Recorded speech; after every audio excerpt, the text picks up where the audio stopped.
Hey guys, this is Rob, your online guitar teacher, and in my previous video I talked about replacing exercises in my practice routine with scales and arpeggios.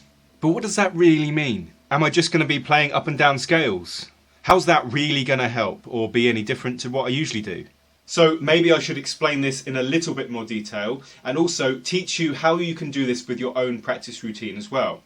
Keep watching for more information.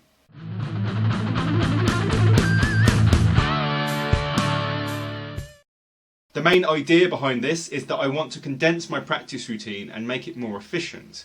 So obviously I don't have hours and hours free every day to be practicing guitar as much as I would like. So maybe this will help. I already practice scales and arpeggios in my practice routine, so I thought why not take some exercises out from those. If you want to know more about the thinking behind this, I suggest watching my previous video just here. So the advantage of using specific exercises is that you can focus on one specific technique.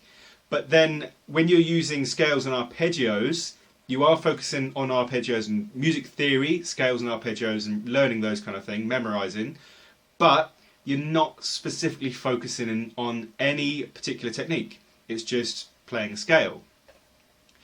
But the advantage is that when you're playing a scale or an arpeggio, it's more like playing something from real life, like a real song. Those notes are there because those pitches happen to be there on the neck that make that arpeggio.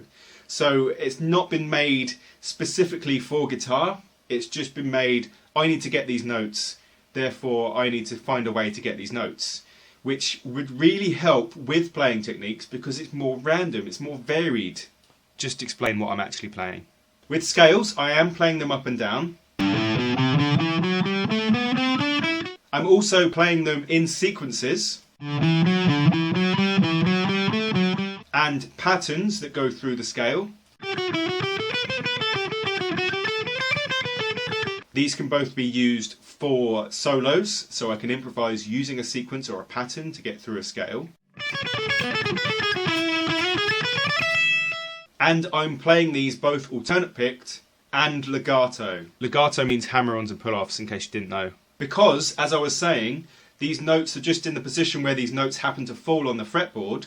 I'm actually working on more finger independence because I'm asking my fingers to go to essentially random places. There's no overall pattern like there would be with a spider exercise where it's the same pattern on each string. As for arpeggios, the shapes tend to go across the strings, so I'm alternate picking these, which is great practice for string skipping. I'm also using them to practice my sweeping.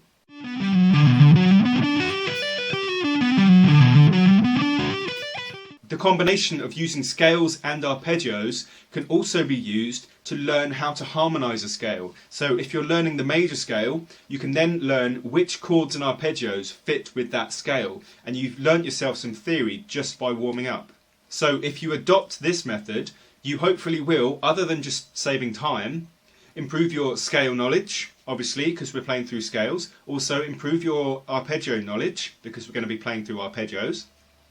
This should also help you with your improvisation and soloing, because usually you're using a scale when you're soloing, or you might be using arpeggios from a scale or from a key. So that's really good for that. And also it's going to help your rhythm playing, because chords are basically just arpeggios all played at the same time. So you can then pick up bits of arpeggios to add into your rhythm playing when you've got a certain chord.